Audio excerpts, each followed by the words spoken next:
Hello ಗೆಳೆಯರೆ, ನಮ್ಮ likes Bengaluru ಅರ್ಪಿಸುತ್ತಿರುವ ಕಲಾಂ ಮೈನ್ಸ್ ಆನ್ಸರ್ ರೈಟಿಂಗ್ ಪ್ರೋಗ್ರಾಮಿಗೆ ನಿಮಗೆಲ್ಲರಿಗೂ ಸ್ವಾಗತ ಸುಸ್ವಾಗತ. ಇಂದಿನ ಸಂಚಿಕೆಯಲ್ಲಿ ನಾವು ಒಂದು ಪ್ರಾಕ್ಟೀಸ್ ಕ್ವೆಶನನ್ನು ಕೇಳಿದ್ವಿ. ಆ ಪ್ರಶ್ನೆ ಈ ರೀತಿ ಇದೆ: the ancient civilization in Indian subcontinent differed from those of Egypt, Mesopotamia and Greece in that its culture and traditions have been preserved without breakdown to the present day. Comment. ಭಾರತದ ಪ್ರಾಚೀನ ನಾಗರಿಕತೆಯು Egypt, Mesopotamia and Greece ನಾಗರಿಕತೆಗಳಿಗಿಂತ ಭಿನ್ನವಾಗಿದ್ದು, ಇದರ culture ಹಾಗೂ ಟ್ರೆಡಿಷನ್ಸು break down ಆಗದೆ present ಡೇವರೆಗೂ preserve ಆಗಿದೆ. ಹೇಗೆ ಅನ್ನೋದನ್ನ ನಾವು ಇಲ್ಲಿ ಕಾಮೆಂಟ್ ಮಾಡಿ ಉತ್ತರವನ್ನು ಬರಿಬೇಕು. ಮೊದಲು ಇವತ್ತಿನ ಡಿಸ್ಕಷನನ್ನು ಸ್ಟಾರ್ಟ್ ಮಾಡೋದಕ್ಕಿಂತ ಮುಂಚೆ ಈ ಪ್ರಶ್ನೆಗೆ ಉತ್ತರವನ್ನು ಯಾವ ರೀತಿ ಬರಿಬೇಕಿತ್ತು ಹಾಗೂ ಯಾವ ಯಾವ ಪಾಯಿಂಟ್ಸ್ನ ಈ ಪ್ರಶ್ನೆ ಒಳಗೊಂಡಿರಬೇಕು ಅನ್ನೋದನ್ನ ನೋಡೋಣ. ಈ ಪ್ರಶ್ನೆಯ ಇಂಟ್ರೊಡಕ್ಷನ್ ಪಾರ್ಟಲ್ಲಿ ಇಂಡಸ್ ವ್ಯಾಲಿ ಸಿವಿಲೈಸೇಷನ್ಗೆ ಸಂಬಂಧಪಟ್ಟಂತೆ 20 to 30 ವರ್ಡ್ಸಲ್ಲಿ ಒಂದು ಇಂಟ್ರೊಡಕ್ಷನ್ನ ಬರಿಬೋದು. Indus valley civilization is considered as the India's one of the old ಸಿವಿಲೈಸೇಷನ್ನು. ಈಜಿಪ್ಟ್, ಮೆಸೊಪೊಟೋಮಿಯಾ, ಗ್ರೀಸ್ ನಾಗರಿಕತೆಗಳ ಒಂದು ಸಮಕಾಲೀನ ನಾಗರಿಕತೆ ಅಂತ ಹೇಳಿ ನಾಗರಿಕತೆಯಾಗಿದೆ ಅಂತ ಹೇಳಿ ಒಂದು ಸ್ಮಾಲ್ ಇಂಟ್ರೊಡಕ್ಷನ್ನ ಬರಿಬೋದು. ಇನ್ನು ಬಾಡಿ ಆಫ್ ದ ಆನ್ಸರಲ್ಲಿ ಯಾವ ರೀತಿ ಈ ಇಂಡಸ್ ವ್ಯಾಲಿ ಸಿವಿಲೈಸೇಷನ್ನಿಂದ ಪಡೆದಂತಹ ಪ್ರಾಕ್ಟೀಸಸ್ಸು ಇಂದಿಗೂ ಕೂಡ ಪ್ರೆಸೆಂಟ್ ಡೇ ಕೂಡ ನಾವು ಅದನ್ನು ಫಾಲೋ ಮಾಡ್ತಿದ್ದೀವಿ, ಪ್ರಿಸರ್ವ್ ಮಾಡಿದ್ದೀವಿ ಅಂತ ನಾವು ನೋಡೋದಾದರೆ, ಮೊದಲನೇದಾಗಿ ಸೋಷಿಯಲ್ ಪ್ರಾಕ್ಟೀಸಸ್ನ ನೋಡಬೇಕು. ಲೈಕ್ ಮ್ಯಾರೇಜ್ ಇನ್ಸ್ಟಿಟ್ಯೂಷನ್ ಆಗಿರ್ಬೋದು, relationship, kinship practices, community control, ಇವೆಲ್ಲವನ್ನು ನಾವು ಇಂಡಸ್ ವ್ಯಾಲಿ ಸಿವಿಲೈಸೇಷನಿಂದ ಇವತ್ತಿನ ಪ್ರೆಸೆಂಟ್ ಡೇವರೆಗೂ ನಾವು ಇದನ್ನು ಪ್ರಾಕ್ಟೀಸಸ್ ಮಾಡ್ತಿರೋದನ್ನ ನೋಡ್ಬೋದಾಗಿದೆ. ಇನ್ನು ರಿಲಿಜಿಯಸ್ ಪ್ರಾಕ್ಟೀಸಸ್ನ ನೋಡೋದಾದರೆ ಅನಿಮಲ್ ಆ್ಯಂಡ್ ಪ್ಲಾಂಟ್ ವರ್ಷಿಪ್ಪು, ಇವತ್ತು ಕೂಡ ನಾವು ಅನಿಮಲ್ಗಳನ್ನ, ಪ್ರಾಣಿಗಳನ್ನ ಮತ್ತು ಮರಗಳನ್ನ ಪೂಜೆ ಮಾಡ್ತೀವಿ. ಇದನ್ನು ಇಂಡಸ್ ವ್ಯಾಲಿ ಸಿವಿಲೈಸೇಷನ್ ಅವರು ಮಾಡ್ತಾಯಿದ್ರು. ಜೊತೆಗೆ ಅವರು ಪೂಜೆ ಮಾಡ್ತಿದ್ದಂತಹ ಪಶುಪತಿ, ಮದರ್ ಗಾಡೆಸ್ಸು, ಇವನ್ನೆಲ್ಲ ಕೂಡ ಇಂದಿಗೂ ಕೂಡ ನಾವು ಪೂಜಿಸ್ತಿರೋದನ್ನ ಕೂಡ ನಾವು ಇಲ್ಲಿ ಕಾಣ್ಬೋದಾಗಿದೆ. ಜೊತೆಗೆ ಇನ್ನು ಲಿಂಗ್ವಿಸ್ಟಿಕ್ಸ್ನ ನಾವು ನೋಡೋದಾದರೆ, ಆಗಿನ ಕಾಲದಲ್ಲಿ ಅಸ್ತಿತ್ವದಲ್ಲಿದ್ದ ಪ್ರಾಕೃತ ಪಾಳಿ ಭಾಷೆಗಳನ್ನ ಮಾಡಿಫೈಡ್ ಭಾಷೆಗಳಾಗಿ ಮೈಥಿಲಿ, ಭೋಜ್ಪುರಿ, ಕನ್ನಡ, ಮರಾಠಿ ಮುಂತಾದ ಲ್ಯಾಂಗ್ವೇಜಸ್ನ ನೋಡ್ತೀವಿ. ಇವು ಕೂಡ ಆಗಿನ ಕಾಲದಿಂದ ಇಂದಿನವರೆಗೂ ಕೆಲವೊಂದು ಮಾಡಿಫೈನ ಮಾಡಿಕೊಂಡು ಅದೇ ಲ್ಯಾಂಗ್ವೇಜಸ್ನ ನಾವು ಯೂಸ್ ಮಾಡ್ತಿರೋದನ್ನ ನೋಡ್ಬೋದಾಗಿದೆ. ಇಲ್ಲೂ ಕೂಡ ಲ್ಯಾಂಗ್ವೇಜಲ್ಲೂ ಕೂಡ ಟ್ರೆಡಿಷನ್ ಅನ್ನೋದೇನಾಗಿದೆ ಅದು ಬ್ರೇಕ್ ಡೌನ್ ಆಗಿಲ್ಲ, ಅದು ಕೂಡ ಕಂಟಿನ್ಯೂಟಿ ಆಗಿದೆ. ಇನ್ನು ಕ್ರಾಫ್ಟ್ಸನ್ನು ನೋಡೋದಾದರೆ ಇಂಡಿಯನ್ ಕ್ರಾಫ್ಟ್ಸ್ ಏನಿದೆ, ಲೈಕ್ ಮೆಟಲ್ನ ಶಿಲ್ಪಕಲೆ ಆಗಿರ್ಬೋದು, ಜೊತೆಗೆ ಸ್ಟೋನಿಂದ ಮಾಡಿರುವಂತಹ ಶಿಲ್ಪಕಲೆ, ಇವೆಲ್ಲ ಕೂಡ ಇಂದಿಗೂ ಕೂಡ ಪ್ರಾಕ್ಟೀಸ್ ಇರೋದನ್ನ ನಾವು ಕಾಣ್ತೇವೆ. ಇನ್ನು ಕಲೆಗೆ ಸಂಬಂಧಪಟ್ಟಂತೆ ನಾವು ನೋಡೋದಾದರೆ ಏನ್ಷಿಯಂಟ್ ಇಂಡಿಯನ್ ಆರ್ಟ್ ಫಾರ್ಮ್ ಏನಿತ್ತು, ಮ್ಯೂಸಿಕ್, ಡ್ಯಾನ್ಸ್, ಪೇಂಟಿಂಗ್ಸ್ ಮುಂತಾದವುಗಳು ಇವತ್ತಿಗೂ ಕೂಡ ಎಕ್ಸಿಸ್ಟ್ ಆಗಿರೋದನ್ನ ನಾವು ಕಾಣ್ತೇವೆ. ಲೈಕ್ ಭರತನಾಟ್ಯ, ಕೂಚುಪುಡಿ, ಇದರೆಲ್ಲದರ ಒರಿಜಿನ್ ಏನಿದೆ ಅದು ಇಂಡಸ್ ವ್ಯಾಲಿ ಸಿವಿಲೈಸೇಷನಲ್ಲಿ ಇತ್ತು ಅಂತ ಹೇಳಿ ನಾವು ನೋಡ್ಬೋದು. ಜೊತೆಗೆ ಕರ್ನಾಟಕ ಸಂಗೀತ, ಹಿಂದೂಸ್ತಾನಿ ಸಂಗೀತ ಇವೆಲ್ಲವೂ ಕೂಡ ಇಂಡಸ್ ವ್ಯಾಲಿ ಸಿವಿಲೈಸೇಷನ್ ಟೈಮಲ್ಲಿ ಇವಾಲ್ವ್ ಆಗಿ ಇವತ್ತಿಗೂ ಕೂಡ ಪ್ರಿಸರ್ವ್ ಆಗಿರೋದನ್ನ ನಾವು ಕಾಣ್ತೇವೆ. ಪೇಂಟಿಂಗ್ ಸ್ಟೈಲ್ ಕೂಡ ಲೈಕ್ ಮಧುಬಾನಿ ಪೇಂಟಿಂಗು, ಇವೆಲ್ಲವನ್ನು ನಾವು ಇಂಡಸ್ ವ್ಯಾಲಿ ಸಿವಿಲೈಸೇಷನಿಂದ ಇಲ್ಲಿವರೆಗೂ ಪ್ರಿಸರ್ವ್ ಮಾಡಿಕೊಂಡು ಅದನ್ನೇ ಕೆಲವೊಂದು ಮಾಡಿಫೈ ಮಾಡಿಕೊಂಡು ಯೂಸ್ ಮಾಡ್ಕೊಂಡು ಬಂದಿರೋದನ್ನ ನೋಡ್ತಾ ಇದ್ದೀವಿ. ಸೊ ಈ ಥರ ಇನ್ನು ಕನ್ಕ್ಲೂಷನಲ್ಲಿ ಇಂಡಸ್ ವ್ಯಾಲಿ ಸಿವಿಲೈಸೇಷನ್ನು ತನ್ನ ಸಮಕಾಲೀನ ನಾಗರಿಕತೆಗಳಾದಂತಹ ಮೆಸೊಪೊಟೋಮಿಯಾ, ಈಜಿಪ್ಟ್ ನಾಗರಿಕತೆಗಳಿಗಿಂತ ಭಿನ್ನವಾಗಿದ್ದು, ಭಾರತದ ಸಬ್ಕಾಂಟಿನೆಂಟಲ್ಲಿ ಇದರ ಪ್ರಾಕ್ಟೀಸಸ್ ಏನಿದೆ, ಇದರ ಟ್ರೆಡಿಷನ್ ಏನಿದೆ, ಕಲ್ಚರ್ ಆ್ಯಂಡ್ ಟ್ರೆಡಿಷನ್ ಇವತ್ತಿಗೂ ಕೂಡ ಅದನ್ನು ಕೆಲವೊಂದು ಮಾಡಿಫೈ ಮಾಡಿಕೊಂಡು ಇವತ್ತಿಗೂ ಅದನ್ನು ಯೂಸ್ ಮಾಡ್ತಿರೋದನ್ನ ನಾವು ನೋಡ್ತೇವೆ ಅಂತೇಳಿ ಒಂದು ಕನ್ಕ್ಲೂಷನ್ ಪಾರ್ಟಲ್ಲಿ ಬರಿಬೋದಾಗಿದೆ. ಇವತ್ತಿನ ಸಂಚಿಕೆಯಲ್ಲಿ ನಾವು ಮಾಡ್ರನ್ ಹಿಸ್ಟ್ರಿಗೆ ಸಂಬಂಧಪಟ್ಟಂತೆ ಈ ಹಿಂದಿನ ಪರೀಕ್ಷೆಗಳಲ್ಲಿ ಯಾವ ರೀತಿ ಪ್ರಶ್ನೆಗಳು ಬಂದಿವೆ ಅನ್ನೋದನ್ನ ನಾವು ಡಿಸ್ಕಸ್ ಮಾಡೋಣ.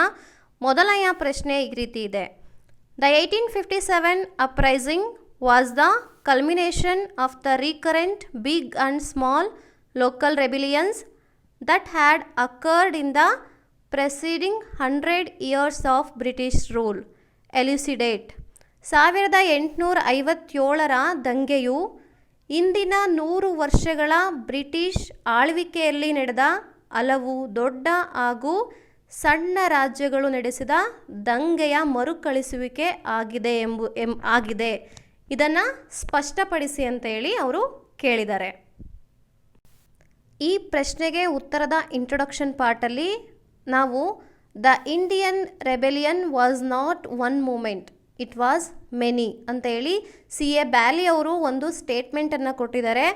ಹಾಗೂ 1857 ರಿವೋಲ್ಟ್ಗೆ ಸಂಬಂಧಪಟ್ಟಂತೆ ಅನೇಕ ಇತಿಹಾಸಕಾರರು ತಮ್ಮದೇ ಆದಂತಹ ವ್ಯಾಖ್ಯಾನಗಳನ್ನ ನೀಡಿದ್ದಾರೆ.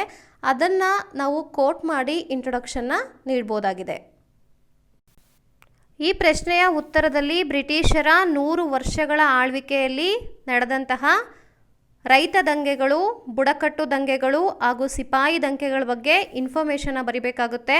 ರೈತ ದಂಗೆಗಳಲ್ಲಿ ಇಂಪಾರ್ಟೆಂಟ್ ಆದಂತಹ ಸನ್ಯಾಸಿ ದಂಗೆ, ಪಾಲಿಗರ್ ದಂಗೆ, ಪೈಕಾ ರೆಬಿಲಿಯನ್ ಹಾಗೂ ಬುಡಕಟ್ಟು ದಂಗೆಗಳಲ್ಲಿ ಇಂಪಾರ್ಟೆಂಟ್ ಆದಂತಹ ಸಂತಾಲ ದಂಗೆ, ಬಿಲ್ಲರ ದಂಗೆ ಹಾಗೂ ಕೋಲ್ ಅಪ್ರೈಸಿಂಗ್. ಇನ್ನು ಸಿಪಾಯಿ ದಂಗೆಗಳಲ್ಲಿ ಇಂಪಾರ್ಟೆಂಟ್ ಆದಂತಹ ವೆಲ್ಲೂರು ಮ್ಯೂಟಿನಿ, ಬೆಂಗಾಲ್ ಮ್ಯೂಟಿನಿ ಮುಂತಾದವುಗಳ ಬಗ್ಗೆ, ಅಂದರೆ 100 ವರ್ಷದ ಬ್ರಿಟಿಷ್ ಆಳ್ವಿಕೆಯಲ್ಲಿ ಯಾವ ಯಾವ ಸ್ಮಾಲ್ ಹಾಗೂ ಬಿಗ್ ದಂಗೆಗಳು, ದೊಡ್ಡ ಹಾಗೂ ಸಣ್ಣ ದಂಗೆಗಳು ನಡೆದವು ಅನ್ನೋದ್ರ ಬಗ್ಗೆ ನಾವು ಇನ್ಫಾರ್ಮೇಷನ್ನ ಬರಿಬೇಕಾಗುತ್ತೆ. ಈ ಎಲ್ಲದರ ಇನ್ನು ಸೆಕೆಂಡ್ ಪಾರ್ಟ್ ಆಫ್ ದ ಆನ್ಸರಲ್ಲಿ ಈ ಎಲ್ಲ ಸ್ಮಾಲ್ ಹಾಗೂ ಬಿಗ್ ದಂಗೆಗಳ ಪರಿಣಾಮವಾಗಿ 1857ರಲ್ಲಿ ಭಾರತದ ಮೊದಲ ಸ್ವಾತಂತ್ರ್ಯ ಸಂಗ್ರಾಮ ಅನ್ನೋದು ಪ್ರಾರಂಭ ಆಯಿತು ಅಂತೇಳಿ ಬರಿಬೇಕಾಗುತ್ತೆ.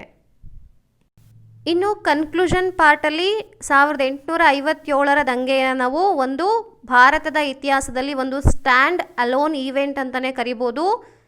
ಇದು ಬ್ರಿಟಿಷರ ಆಳ್ವಿಕೆಯಿಂದ, ಅವರ ಎಕನಾಮಿಕ್ ಎಕ್ಸ್ಪ್ಲಾಯ್ಟೇಷನಿಂದ ಹಾಗೂ ಪೊಲಿಟಿಕಲ್ ಎಕ್ಸ್ಪ್ಲಾಯ್ಟೇಷನ್ ಡಿಸ್ಕ್ರಿಮಿನೇಷನಿಂದ ನೊಂದಂತಹ ಜನರು, ರೈತರು, ಬುಡಕಟ್ಟು ಜನಾಂಗದವರು, ಸಿಪಾಯಿಗಳು ಜೊತೆ ಸೇರಿ 1857ರಲ್ಲಿ ಒಂದು ದೊಡ್ಡ ದಂಗೆಯನ್ನು, ಭಾರತದ ಪ್ರಥಮ ಸ್ವಾತಂತ್ರ್ಯ ಸಂಗ್ರಾಮವನ್ನು ಪ್ರಾರಂಭ ಮಾಡಿದ್ರು ಅಂತ ಹೇಳಿ ಒಂದು ಸ್ಮಾಲ್ ಆಗಿ ಕನ್ಕ್ಲೂಷನ್ನ ಬರಿಬೋದಾಗಿದೆ.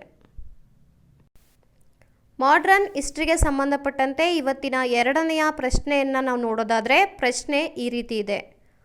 Y did moderates fail to carry conviction with the nation about their proclaimed ideology and political goals by the end of the 19th century.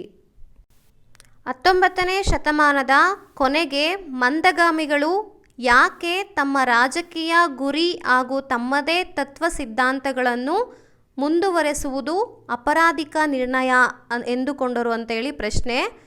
ಈ ಪ್ರಶ್ನೆಯ ಉತ್ತರದ ಇಂಟ್ರಡಕ್ಷನ್ ಪಾರ್ಟಲ್ಲಿ ನಾವು ಮಾಡರೇಟ್ಸಿಗೆ ಸಂಬಂಧಪಟ್ಟಂತೆ, ಅಂದರೆ ಮಂದಗಾಮಿಗಳಿಗೆ ಸಂಬಂಧಪಟ್ಟಂತೆ, ಮಂದಗಾಮಿಗಳು ಅಂದರೆ ಯಾರು ಹಾಗೂ ಅವರ ಒರಿಜಿನ್ ಬಗ್ಗೆ ಒಂದು ಸ್ಮಾಲ್ ಆಗಿ ಇಂಟ್ರಡಕ್ಷನ್ನ ಕೊಡಬೇಕಾಗುತ್ತೆ. ಬಾಡಿ ಆಫ್ ದ ಆನ್ಸರ್ನ ಮೊದಲ ಪಾರ್ಟಲ್ಲಿ ನಾವು ಮಾಡರೇಟ್ಸ್ನ ಐಡಿಯಾಲಜೀಸ್ ಏನೇನಿತ್ತು ಅನ್ನೋದನ್ನ ಫಸ್ಟು ಬರಿಬೇಕಾಗುತ್ತೆ.